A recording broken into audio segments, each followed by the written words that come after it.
여러분, 저와 여러분들이 피할 수 없는 저울이 있습니다. 우리의 몸무게를 달아보는 저울이 아닙니다. 우리의 영혼과 우리의 일생을, 우리의 삶을 달아보는 하나님의 저울입니다. 이 저울은 제국의 황제도 또 그 어떤 세상의 권력자도 피할 수 없는 하나님의 저울입니다. 마지막 날에 저와 여러분들도 피할 수 없이 올라가야만 되는 그 저울이 우리 앞에 있다는 것입니다. 사도 바울은 이 저울을 하나님의 심판대라고도 이야기를 했습니다. 우리가 다 선악간에 하나님의 심판대 앞에 벌거벗은 듯이 드러날 것이다 말하고 있죠. 사랑하는 성도 여러분, 여러분은 하나님의 저울에 올라갈 준비가 되어 있습니까? 하나님의 저울에 올라가시기 위해서 여러분들은 어떤 준비를 어떻게 하고 있습니까? 오늘 말씀에서 우리에게 주는 귀한 교훈이 있다고 생각을 합니다. 다니엘서 5장의 말씀인데요. 좀 배경을 먼저 말씀을 드리고자 합니다. 다니엘서 1장에서 4장은 바벨론의 위대한 왕이라고 하는 느부갓네살을 중심으로 이야기된 것입니다. 4장에서 느부갓네살은 두 번째 꿈을 꾼 다음에 하나님의 경고의 메시지를 무시했다가 들짐승처럼 되어서 이슬을 먹고 또 짐승처럼 소리를 내며 지내다가 비로소 하늘에 하나님의 나라가 영원한 것을 깨닫고 하나님 앞에 회심하고 총명이 돌아와서 나중에는 겸손하게 그 왕으로 지내게 됩니다. 느부갓네살이 이제 다시 회복하고 하나님 앞에 겸손하게 왕위의 일들을 감당한 다음에 6년 정도 지나서 세상을 떠나게 됩니다. 느부갓네살이 세상을 떠난 이후에 바벨론은 그 왕권을 둘러싸고 아주 치열한 왕권 찬탈 싸움이 끊이지를 않습니다. 계속해서 일어납니다. 그러다가 느부갓네살이 죽은 지 대략 한 8년여 정도 지난 다음에 이제 비로소 조금 체제가 안정되는데 그때 최종적으로 왕권을 찬탈한 자가 왕권을 이어받은 자가 누구냐 하면 느부갓네살 왕의 사위인 니보디두스라고 하는 사람입니다. 니보디두스가 이제 마지막으로 왕권을 가지고 대략 27년 동안 통치를 하게 됩니다. 바벨론 역사를 보면 니보디두스가 공식적인 마지막 바벨론 황제로 왕으로 그렇게 기록이 되어 있습니다. 니보디두스는 아주 폭군으로 알려져 있습니다. 그래서 니보디두스가 통치하던 이때에 결국은 민심이 이반하게 되고 그래서 메대와 바사라고 하는 나라가 연합정책을 펴서 바벨론 제국을 하나씩 빼앗아가고 결국은 바벨론을 함락시키게 됩니다. 그렇게 되면 오늘 본문에 나오는 벨사살이라고 하는 왕이 있습니다. 또 성경에 갈대아 왕 벨사살 이렇게 되어 있는데 갈대아라는 말은 바벨론의 이 주축 부족이기 때문에 갈대아 왕이라는 말과 바벨론 왕이라는 말은 같이 보시면 됩니다. 그런데 본문에 나오는 벨사살은 누군가? 벨사살도 바벨론 왕으로 성경에는 기록되어 있고 말씀드린 대로 니보디두스라는 사람은 이름조차 안 나옵니다. 의문이 생기죠. 그럼 성경의 이야기는 다른가? 그렇지는 않습니다. 바벨론의 역사와 성경의 역사를 이제 비교해서 보면 벨사살에 대한 두 가지 학설이 있습니다. 하나는 벨사살은 말씀드린 니보디두스의 아들이라는 설이 있고 또 하나는 니보디두스의 동생이라는 설이 있습니다. 그런데 대부분의 학자들은 이 벨사살은 니보디두스의 아들, 즉 양자였다고 대부분의 학자들은 그렇게 지지를 하고 있습니다. 이 니보디두스는 재위 기간 중에 대부분을 전쟁터에 나가 있었습니다. 바벨론이라고 하는 거대한 성이 있고 이제 열방으로 가서 뭐 이렇게 하는데 니보디두스는 다 나가 주로 전쟁터에 있고 그러니까 바벨론 안에 네치라고 해야 되겠죠. 이 도성의 정치는 자기의 아들인 벨사살에게 이것을 다 맡기고 자기는 전쟁터로 나가는 거예요. 그러니까 니보디두스는 전쟁터에 나가서 어떤 전쟁을 하느냐? 이때 느부갓네살이 죽은 다음에 아주 국력이 굉장히 쇠퇴했기 때문에 정복전쟁, 느부갓네살처럼 정복전쟁을 하는 것이 아니라 방어전쟁을 하는 겁니다. 메대와 바사 연합군이 지금 이제는 자기를 공격해 오니까 방어전쟁을 하기에 급급합니다. 그리고 니보디두스는 전쟁터에서 죽고 맙니다.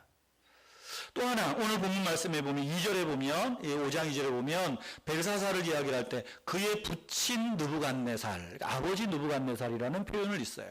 다니엘도 그럽니다. 당신이 그의 아들이 되어서 이것도 모르느냐, 그렇게 책망하는 어조가 있어요. 느부갓네살의 아들이 벨사살이다라고 하는 의미는 아닙니다.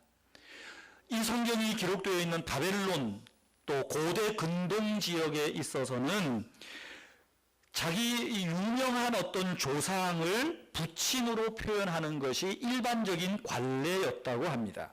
특별히 바벨론 제국을 완성한 느부갓네살은 바벨론에 있어서는 왕 중의 왕입니다. 위대한 제왕입니다.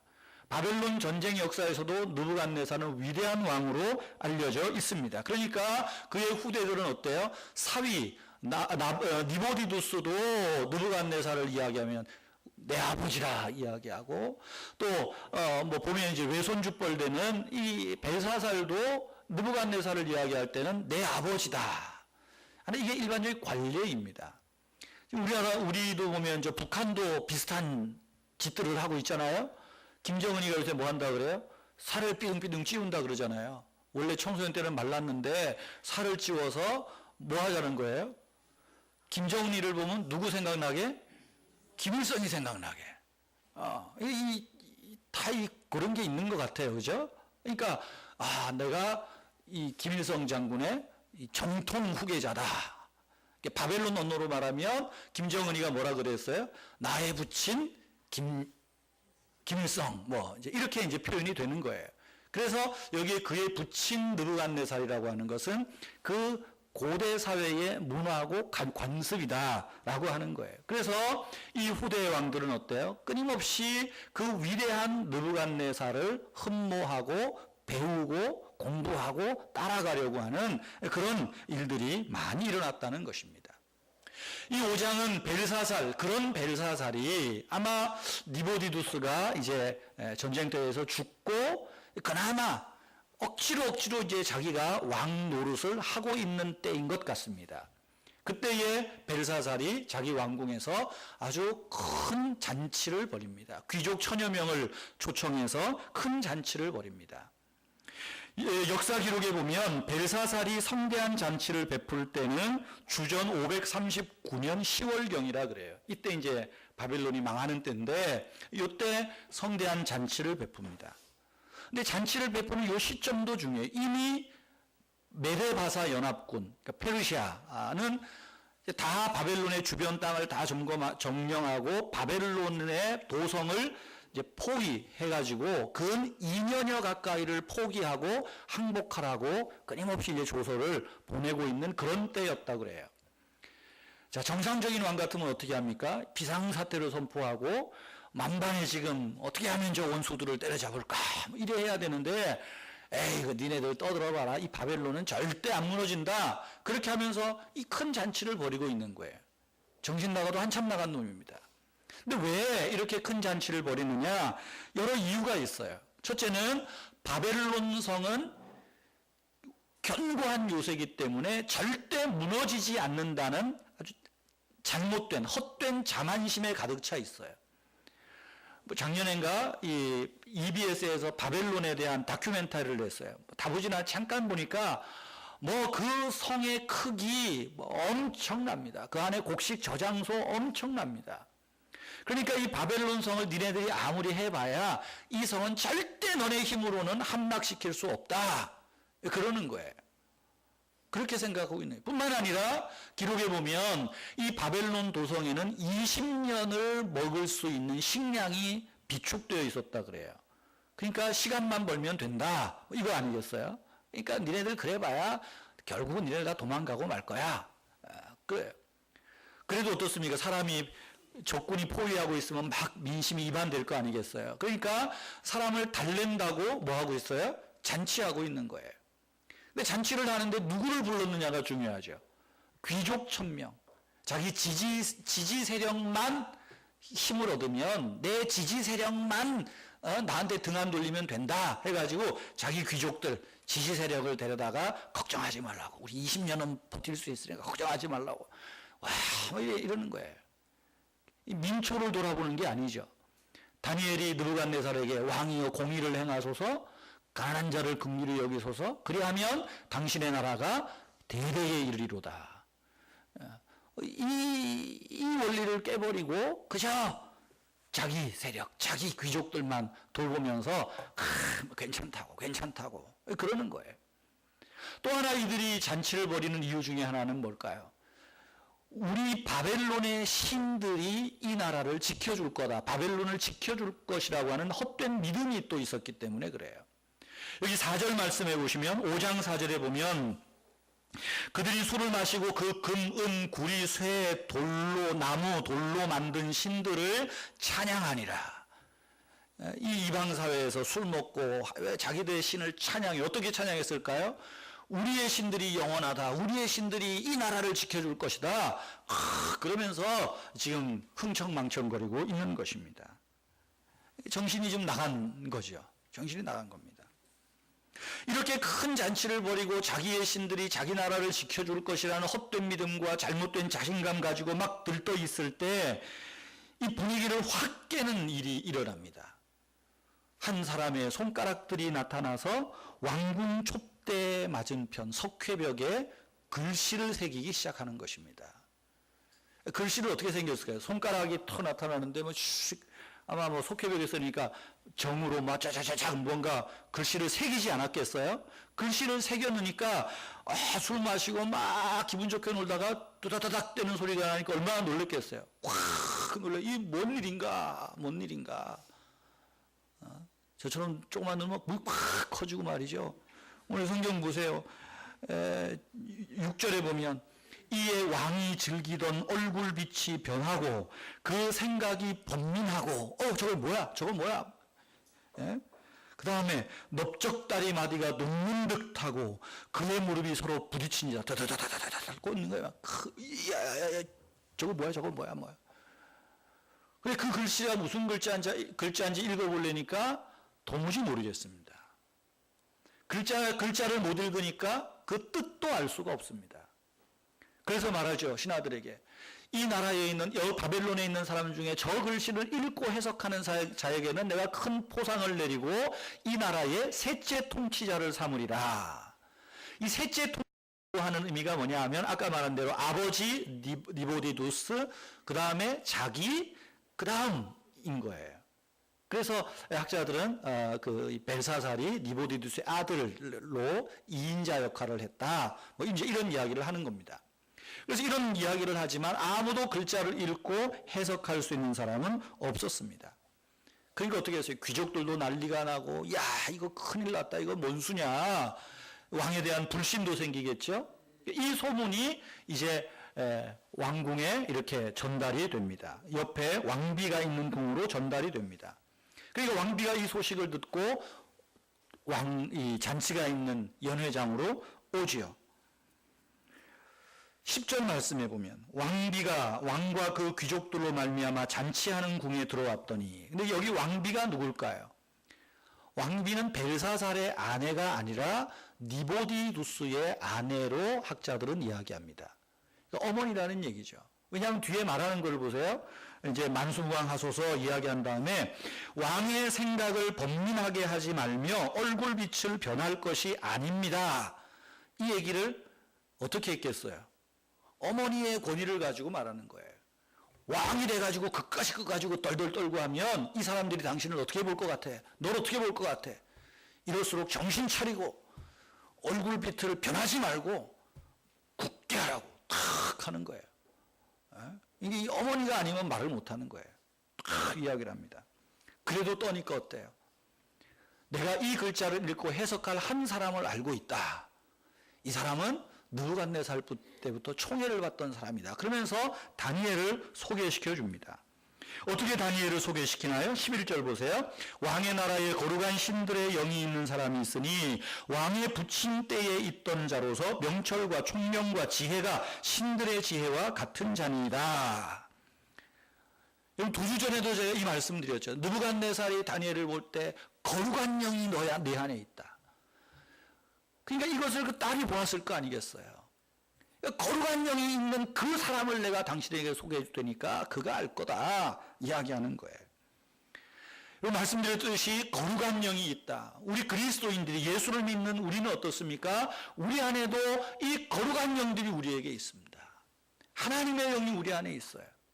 우리가 성령 충만할 때 여러분 이 성령 충만을 자꾸만 이상한 걸로만 자꾸만 가니까 이 기독교가 좀 뭐라 그럴까요? 무당 비슷한 종교로 가는 거예요. 성령 충만에는 열매로 알 수 있어요. 성령의 열매가 있어야 돼요. 인격의 열매가 있어야 돼요. 삶의 변화가 있어야 돼요. 뿐만 아니라 여기서 뭐라 그래요? 거룩한 영이 있는데 지혜와 명철과 총명이 있어서 그의 지혜는 하나님의 신들의 지혜와 같다. 이만큼 더 위대한 칭찬이 어디 있습니까? 우리들 역시 마찬가지죠. 이것이 하나의 우리 얼마큼 도전이 되는지 모릅니다. 우리가 하나님 앞에 성령 충만을 구해야 됩니다. 성령 충만을 사모해야 됩니다. 그런데 이 성령 충만함은 사람들이 알아요. 지혜가 있고 총명이 있고 사랑이 있고 온유함이 있고 담대함이 있고 그런 사람을 보고 급할 때 찾는 거예요. 급할 때. 이 급할 때는 예수 믿는 자 예수쟁이 뭔 소용이 있어가 아니라 급하면 예수쟁이를 찾아야 돼요. 성령 충만한 사람을 찾아야 돼요. 이제 이 다니엘이 벨사살 앞으로 불려옵니다. 왕궁에 들어오는데 분위기를 직감했겠죠. 그래, 때가 왔다. 들으면서 벽을 훌핏 보니까 벽에 글자가 쓰여져 있습니다. 다니엘은 들어오면서 이미 그 글자가 하나님의 사인인 걸 압니다. 그 글자를 읽고는 다니엘이 어떤 생각했을까요? 올 것이 왔구나. 올 것이 왔구나. 그렇게 생각을 하죠. 그리고 그랬을 거예요. 이거를 저 어리석은 놈에게 말을 해야 되나 말아야 되나. 기도했을 것입니다. 벨사살이 다니엘을 봅니다. 아마 이때 다니엘은 관직에서도 물러나고 기록에 보면 대략 나이 계산을 해보면 한 70여 세 가까이 된 아주 초로의 노인입니다. 정계도 은퇴했겠죠. 원로. 그런데 아들 이때 와서는 원로 대우도 못 받습니다. 사실은. 벨사살이 다니엘 노인을 보고 퉁명스럽게 말합니다. 당신 안에 거룩한 영들이 신들의 영이 있다고 내가 들었소. 저기에 있는 글씨를 읽고 그 뜻을 나에게 풀이해주면 내가 거대한 포상을 내리고 이 나라의 셋째 통치자를 삼겠소. 그랬더니 다니엘이 어떻게 이야기를 해요? 그런 건 나한테 다 필요가 없습니다. 그런 건 다른 사람에게 주시오. 그러나 내가 저 글을 읽어드리고 해석해 드릴 것입니다. 그러면서 쭉 이야기를 합니다. 다니엘의 이야기를 보면 22절 말씀도 보면 이 노인이 그야말로 하늘의 사신이 되어서 하늘의 메시지를 선포하는 듯한 비장한 어조를 가지고 있습니다. 그 젊디 젊은 왕을 이제는 이 이스라엘의 포로로 와서 그나마 등용되었던 이 다니엘이라고 하는 사람이 이 젊은 왕을 책망하는 듯하게 아주 말을 합니다. 그것이 22절부터 쭉 그런 내용이에요. 그러면서 그 글을 읽고 해석해 줍니다. 벽에 쓴 글자가 뭐라고 합니까?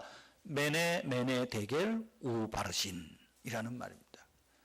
우리 은혜교회 교인들은 요거는 외워야 돼요. 메네 데겔 우바르신.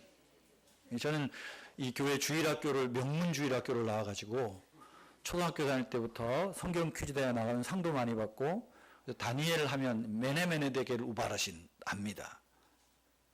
그러니까 명문주일학교를 출신의 목사가 있는 교인들은 명문들입니다. 여러분도 다 명문이 돼야 돼요. 메네 데겔 우바르신 딱 있어요. 메네 데겔 우바르신. 다음 주에 퀴즈 내야지. 메네 데겔 우바르신. 그러면서 이제 설명을 해주죠. 메네가 뭐라 그래요? 26절에서 28 쭉 나오는데 메네는 하나님이 이미 왕의 나라의 시대가 끝났다는 뜻이다. 메네 끝이라는 말이에요. 당신 나라는 끝났소. 메네가 두 번 있는 건 뭐겠어요? 강조하는 거예요. 진짜 끝났다는 겁니다. 진짜 끝났다는 거예요. 당신의 나라가 끝났소. 끝났소. 대결은 뭡니까? 나라가 끝날 뿐 아니라 당신을 하나님의 저울에 달아보니 모자라도 한참 모자란다. 달아보았다 하는 뜻입니다. 그리고 우바르시는 우는 엔드입니다. 그리고 베레시는 역격이 돼서 원래 베레스라는 말이에요. 그래서 28절에 보면 베레스는 왕의 나라가 나뉘어서 여기 나뉜다는 말이거든요. 베레스. 그래서 우베레신, 우베레스 나뉜다. 당신의 나라가 나뉘어서 메데바사로 넘어갈 것이다. 이런 이야기를 해석을 해줍니다. 그리고 이 해석을 알고는 벨사살은 자기가 한 말이 있으니까 내가 그래도 벨사살인데 하고 다니엘에게 상을 내리고 셋째 통치자로 임명을 딱 하고는 그날 밤에 요단강을 건너서 천당에 들어가는 게 아니라 갈대를 가는 겁니다. 그날 밤에 30절에 보니까 죽임을 당해요. 아마 그 귀족들 중에 한 사람이 어떤 자객이 벨사살을 죽였겠죠. 그리고 성문을 열어놓고 이제 메데바사 연합군을 들어오게 했을 것입니다. 사랑하는 성도 여러분, 오늘 이 다니엘 5장에 바벨론 제국의 끝을 이야기하고 있습니다. 뿐만 아니라 이 바벨론 제국의 마지막 왕, 불운한 벨사살의 인생의 끝 이야기가 우리에게 소개되고 있습니다. 여러분, 이 이야기가 오늘 우리에게 주시는 교훈이 무엇일까요? 오늘 다니엘 5장을 통해서 우리가 하나님 앞에 어떤 믿음의 자세를, 어떤 신앙의 교훈들을 배울 수 있겠습니까? 첫째는 하나님의 오래 참으심을 시험하지 마십시오. 하나님의 인내를 시험해서는 안 된다는 것입니다. 우리를 향한 하나님의 놀라운 성품 중에 하나가 뭘까요? 오래 참으심입니다. 하나님의 인내하심입니다.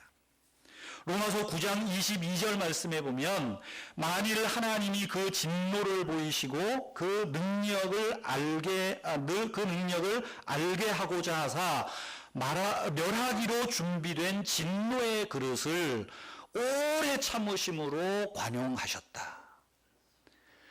우리를 향한 하나님의 진노의 그릇이 있어요. 우리를 멸하시기로, 이 세상을 멸하시기로 예비하신 진노의 그릇이 있어요. 그런데 그 진노의 그릇을 어떻게 하신다 그래요? 하나님이 오래 참으심으로 관용을 보이셔요. 확 부어버려 말어 이러고 있는 거예요. 한 번 더 참아보자. 한 번 더 참아보자. 열매 맺지 못하는 이 포도나무를 하나님이 찍어버리겠다고 하니까 뭐라 그래도 과원지기가 주여 금년에도 참으소서. 금년에도 참으소서. 내년에 열매 맺지 못하면 그때 어떻게 하십시오. 아마 내년에 또 왔을 거예요. 또 열매가 없으니까 찍어버리려고 하니까 또 참아주세요. 또 참아주세요. 아마 그랬을 거예요. 멸하기로 예비한 진노의 그릇을 오래 참으심으로 관용하시고 있다. 사도 바울은 이것을 자기 개인에게로 적용합니다. 내가 이 진노의 잔을 받아야 되지만 하나님의 오래 참으심으로 살아났다는 거예요. 그래서 디모데전서 1장 16절에 보면 내가 를 입은 까닭은 예수 그리스도께서 내게 먼저 일절 오래 참으심을 보이사 후에 주를 믿어 영생 얻는 자들에게 본이 되게 하려 하심이라.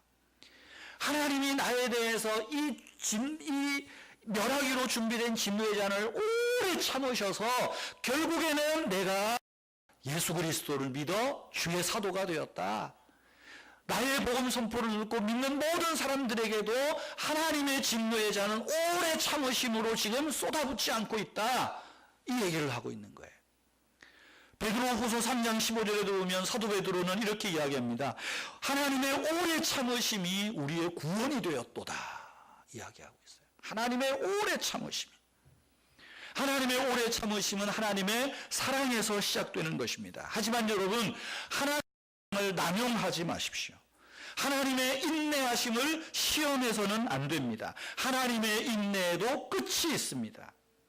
여러분, 하나님 당신의 인내하심의 그 사인을 우리에게 주셔요. 내가 너에 대해서 지금 참고 있다. 빨리 돌이켜라. 참고 있다. 빨리 돌이켜라. 계속해서 주님은 사인을 주시는 거예요. 하나님께서 인내의 사인을 주실 때 그것을 믿음으로 받아들이고 순종하는 자에게는 구원의 은총이 있지만 그렇지 않은 자에게는 멸망이 있을 뿐입니다.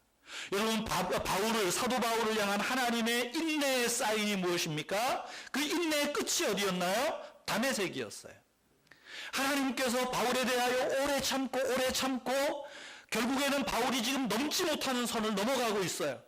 스데반을 죽일 때 투표했을 뿐만 아니라 이제는 다메섹에 있는 예수 믿는 사람을 잡아 끌어오기 위해서 지금 선을 넘어가고 있어요. 그러니까 어떻게 하나님이 오래 참으심의 끝을 주신 거예요. 바울을 친 거죠. 느부갓네살은 어떻습니까? 하나님이 꿈을 통해서 그에게 하나님 앞에 어떻게 서야 될 것을 가르쳐줬지만 1년 지나도 별일 없으니까 자기 멋대로 가요. 그래서 하나님이 어떻게 해요? 그를 들짐승처럼 살게 만들어버려요. 그러나 여러분, 바울과 느부갓네살의 뛰어난 점이 무엇입니까? 그때 그들은 내가 하나님께로 가야 되는구나. 그래서 돌이켰어요. 회심을 했다는 얘기죠. 때문에 하나님의 인내하심의 오래 참으심의 결국은 비록 바울이 다메섹에서 눈이 멀게 되는 하나님의 진노가 있었지만은 그 속에서 하나님의 은혜를 붙들어서 살게 된 거예요. 느부갓네살은 들짐승처럼 먹고 마시고 들짐승의 소리를 냈지만 비록 거기서 하나님을 깨닫고 하나님의 나라를 바라보고 하늘을 우러러볼 때에 총명이 돌아오고 왕권이 회복되어졌던 거예요. 그러나 벨사살은 어떻습니까? 넘지 못할 선을 넘어가고 있어요. 어떻게 넘어갑니까? 그의 부친이 느부갓네살이 예루살렘에서 성전에서 제사드리던 기구들을 가지고 왔어요. 이제 술에 취하고 흥에 취하니까 느부갓네살 왕이 예루살렘에서 가져온 그 여호와께 제사 드린다는 그 그릇을 가져오라. 우리가 그것을 가지고 술을 따라 먹고 마십시다. 넘어가지 못할 선을 넘어가고 있는 거예요. 그러니까 하나님께서 이제 내 인내의 끝이 왔다 그리고 글자로 보여주시는 거예요. 글자로 보여주시는 것입니다. 벨사살은 하나님의 인내하심을 끝내 외면하고 말았던 것입니다. 갈 때까지 가보자는 거예요. 여기 22절 말씀 보세요. 다니엘이 이 벨사살에게 어떤 이야기를 합니까? 그 느부갓네살의 이야기를 20절, 21절에서 쭉 해줘요. 쭉 해주고 벨사살 당신도 알고 있다 그 말 아니겠어요? 하면서 이렇게 말합니다. 22절에 보면 왕이 그의 아들이 되어서 이것을 다 알고도 아직도 마음을 낮추지 아니하였다. 알고도 마음을 낮추지 않고 돌이키지 않았다는 거예요. 더 낙낙합니다. 23절 보세요. 도리어 자신을 하늘의 주제보다 높이며 그의 성전 그릇을 왕 앞으로 가져다가 왕의 귀족들과 왕후들과 후궁들이 다 그곳으로 술을 마시고 왕이 또 보지도 듣지도 알지도 못하는 금은 구리 쇠와 나무 돌과 돌로 만든 신상을 찬양하고 도리어 왕의 호흡을 주장하시고 왕의 모든 길을 작정하시는 하나님께는 영광을 돌리지 아니한지라. 불같은 사자후를 지금 토하고 있는 거예요. 여러분, 다니엘이 이렇게 말한 다음에 그 글자의 뜻을 말씀드린 대로 다 해석해 줬어요. 근데 벨사살이 어떻게 해요? 느부갓네살은 그가 꿈을 꾸고 괴로울 때 그 다니엘이 이야기해 주는 것을 듣고는 그때마다 회개했어요. 내가 그럼 하나님을 섬기겠다고. 또 돌아갔지만 또 회개하고. 막판에 이제 들짐승이 돼가지고는 이게 진짜 천부의 의지 없어서 손들고 왔던 거거든요. 예? 근데 지금 벨사살은 어땠다 그래요?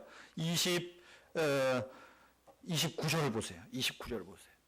이에 벨사살이 명하여 그들이 다니엘에게 자주색 옷을 입히게 하며 금사슬을 그의 목에 걸어주고 그를 위하여 조서를 내려 나라의 셋째 통치자로 삼은지라. 자기가 입으로 내뱉은 말이 있으니까 자기 권위를 생각하고 나를 위해서 내가 말한 거는 변치 않고 나는 이행한다. 그래서 이런 일을 하는 거예요. 느부갓네살은 하나님의 경고의 메시지를 듣고 회개했다면 벨사살은 그렇지 않았어요. 결국 어떻게 됩니까? 30절 그날 밤 하니까 찬송이 생각나네요. 그날 밤에 등불 들고 맞이할 준비 됐느냐 예비하라 우리 신랑 예수 오실 때 밝은 등불 손에 들고 기쁨으로 주를 맞겠네. 이거 안 하니까 어때요? 갈대아 왕 벨사살이 죽임을 당하니라. 끝나는 것입니다. 성도 여러분, 저와 여러분이 우리 일상에서 하나님의 오래 참으심을 혹시 시험하고 있지는 않습니까? 하나님께서 여전히 보이지 않는 손으로 막고 계심에도 불구하고 나는 여전히 통과하겠다고 고집을 부리고 있지는 않나요? 믿는 자에게는 능치 못함이 없느니라. 믿습니다. 위로부터 난 믿음이 아니라 내 욕망을 믿음으로 포장하고 끝까지 그래도 나는 해야 되겠다고 고집으로 행하고 있지 않습니까? 하나님의 인내하심을 시험하지 마십시오. 하나님이 막으시면 여러분이 고집을 꺾고 하나님의 마음을 빨리 알아차려야 됩니다. 하나님이 왜 내 삶에 이런 걸림돌을 주시는가? 지금 하나님이 나에 대해서 오래 참고 있고 하나님이 지금 나에 대해서 뭔가 주시는 하나님의 마음이 있지 않겠는가? 빨리 하나님의 마음을 알아차리고 하나님께로 돌아오셔야 돼요. 그러면 하나님께서 그 인내하심으로 오래 참으심으로 주셨던 걸림돌이 그 막음이 오히려 하나님이 주시는 은혜와 축복의 기회가 되는 줄로 믿으시기를 바랍니다. 하나님의 마음을 알아차려야 돼요. 하나님이 우리를 위하여 주신 걸림돌은 더 이상의 걸림돌이 아니라 디딤돌이 된다는 것입니다. 바울에게 다메섹은 꼬꾸라진 걸림돌이지만 하나님의 마음을 아는 다음에는 그 다메섹이 디딤돌이었어요.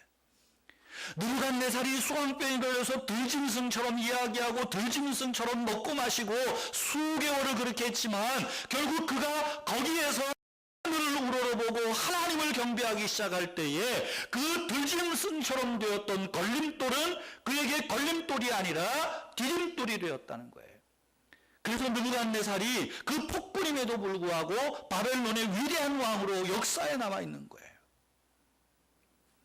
하나님의 마음을 아십시오. 하나님의 마음을 아십시오. 하나님의 오래 참으심을, 하나님의 시험하심을 여러분 만용하지도 마시고 그 하나님의 오래 참으심을 시험하지 마십시오. 하나님의 마음을 깨달으십시오. 하나님께로 돌아와야 됩니다. 두 번째 오늘 본문이 우리에게 주시는 교훈이 뭡니까? 하나님은 우리 인생을 저울에 달아보신다는 것입니다. 27절에 데게르 왕을 저울에 달아보니 부족함이 보였다 함이라. 이건 부족함이 무엇입니까? 겸손의 부족입니다. 23절 보십시오. 도리어 자신을 하늘에 22절부터 벨사살이여 왕은 그의 아들이 되어서도 이것을 다 알지도 못하고 아직도 마음을 낮추지 아니하고 그 다음에 23절 도리어 자신을 하늘의 주제보다 높이며 그리고 또 뒤에 쭉 넘어가 보세요. 왕의 호흡을 23절 하반절 왕의 호흡을 주장하시고 왕의 모든 길을 작정하시는 하나님께는 영광을 돌리지도 아니하는도다. 이러므로 왕 앞에서 손가락이 나타나서 이 글자를 쓰는 것입니다. 이 왕이 부족한 것이 뭡니까? 겸손하지 못했다는 거예요. 이 왕의 부족한 것이 무엇입니까? 여전히 교만했다는 것입니다. 하나님께서 받아야 할 영광, 하나님께서 서 계셔야 할 그 자리를 자기가 떡하니 차지하고 있는 것입니다. 자기를 하나님보다 더 높이고 이 짓거리를 합니다. 그 짓거리가 뭐예요? 하나님께 제사 드리는 그 기물들을 가지고 술을 마시고 흥청망청거리고 자기 기분에 업되고 그리고 알지도 듣지도 보지도 못하는 신들을 찬양합니다. 뭐라 그랬겠어요? 야, 예루살렘에 있는 뭐 여호와라는 신, 그 별 힘이 없어. 봐, 여호와께 드리던 이 제사 드리는 이 그릇 가지고 우리는 술을 마시고 돌로 나무로 쇠와 나무와 이것들 이 신을 우리는 찬양하고 있지 않냐? 바벨론의 신이 야훼의 신보다 뛰어나다. 하나님이 어딨냐? 좀 그짓거리하고 있는 거예요. 이러므로 손가락이 나타나서 이 글씨를 쓰나이다. 성경은 어떻게 이야기합니까? 교만은 패망의 선봉이라고 말합니다. 여러분, 우리는 저와 여러분 역시 마지막에 하나님의 저울대 앞에 올라서야 됩니다. 하나님은 우리 삶의 무게를 달아보십니다. 신앙생활을 할 때 아마 저는 목사이기 때문에 목사로서의 무게를 달아보실 거예요. 네가 목사로서 어떠했는가? 성도는 성도로서, 장로는 장로로서, 집사는 집사로서, 권사는 권사로서의 무게를 달아보십니다. 하나님의 백성으로 부르시고 가정과 직장과 사업장과 교회에서 하나님이 맡기신 그 일에 얼마만큼 최선을 다하고 얼마만큼 충성을 다했는가, 얼마만큼 나의 이름을 높이고 정말 하나님의 종으로서 살았던가, 하나님께서 그 무게를 달아보실 것입니다. 가정에서 아버지로서, 아내로서, 자녀로서, 부모로서의 그 하나님의 주신 사명을 감당했는가, 하나님이 그 무게를 달아보실 거예요. 하나님 앞에 돌려야 될 영광을 내가 가로막고 하나님의 즐거움이 아니라 나의 즐거움을 추구했다면 하나님이 우리를 벨사살처럼 저울을 달아보시고 뭐라 그럴까요? 너의 부족함이 보이는도다. 내가 부족하다는 거예요. 여러분, 하나님의 영광을 막고 자기의 즐거움을 추구하고 결국 하나님의 저울대 앞에서 부족하다, 너는 멀었다, 이 이야기를 듣는 결과가 어디에서 나온 것입니까? 겸손이 아닌 교만이라고 하는 것입니다. 예수 그리스도를 믿는 저와 여러분이 정말로 예수 그리스도를 주인으로 모신 성도라면 겸손하게 주님이 원하시는 일을 우리가 우선순위에 둘 수 있어야 됩니다. 술에 취한 듯, 분위기에 취한 듯, 기분에 취해서 혹은 체면에 취해서 안 해야 될 행동을 하고 가지 말아야 될 것을 쫓아다니는 것이 아니라 정말로 하나님과 동행하고 하나님의 의를 사모하고 하나님 나라의 가치를 실현하고자 하는 이 겸손함이 우리에게 있어야 된다는 거예요. 오늘날 우리가 예수를 믿어도 예수의 이름이 영광을 받지 못하는 이유가 어디에 있습니까? 말은 겸손하지만 삶에서 겸손이 아니라 교만의 열매가 있기 때문 아닌가요? 그렇다면 어떻게 우리가 하나님의 저울을 통과할 수 있겠습니까? 세 번째 교훈이죠. 겸손하게 하나님과 동행하는 것입니다. 하나님 저울의 기준점은 겸손입니다. 하나님 저울의 기준점은 교만이에요. 교만하냐? 아니야. 하나님의 가장 중요한 기준은 우리의 마음을 하나님 앞에서 겸손히 낮추는가, 아니면 하나님을 인정하지 않고 교만하게 행하는가, 이것입니다. 미가서 6장 8절 말씀에 보면 이런 말씀이 있죠. 우리 한번 앞에 보시고 같이 한번 해볼까요? 미가서 6장 8절 시작. 사람아, 주께서 선한 것이 무엇임을 내게 보이셨나니 여호와께서 내게 구하는 것은 오직 공의를 행하며 인자를 사랑하며 겸손하게 내 하나님과 동행하는 것이 아니겠느냐. 하나님이 선한 것, 하나님의 기준점이 뭐예요? 공의를 행하고 인자. 이 인자는 하나님 사랑, 이웃 사랑입니다. 하나님을 사랑하고 인자를 사랑하는, 사람을 사랑하는, 이웃을 사랑하는 이것에 우선 가치를 두고 겸손하게 하나님과 동행하는 것, 이것이 하나님의 저울대를 통과하는 기준입니다. 시편 4절 말씀에 보면 이렇게 말하죠. 악인은 그의 교만한 얼굴로 말하기를 여호와께서 이를 감찰하지 아니하신다. 그의 모든 사상에 하나님이 없다 하나이다. 악인은 자기가 지멋대로 행하고 말하죠. 하나님이 어디 있어? 하나님이 뭘 이걸 봐? 지금 저 북한의 김정은이가 그 짓거리 하고 있는 거 아닌가요? 아니, 우리 대한민국에도 여전히 하나님이 없다고 생각하는 사람은 지멋대로 살고 있지 않습니까? 여러분, 이 교만의 끝, 또 겸손할 때 주시는 하나님의 축복이 무엇입니까? 잠언 18장 12절 말씀에 보면 말하죠. 사람의 마음의 교만은 멸망의 선봉이요 겸손은 존귀의 앞잡이니라.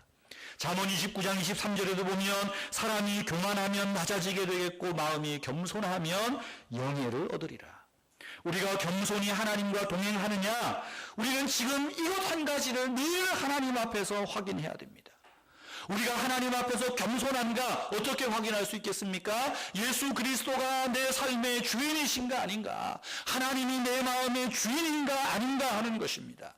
교만한 여전히 자기 자신이 자기 마음의 주인이라고, 자기 몸의 주인이라고 주장합니다. 그러나 겸손한 사람은 내 마음의 주인은 하나님이시요, 내 몸의 주인은 하나님이시요, 나의 유일한 주인은 하나님이시라고 이야기해요.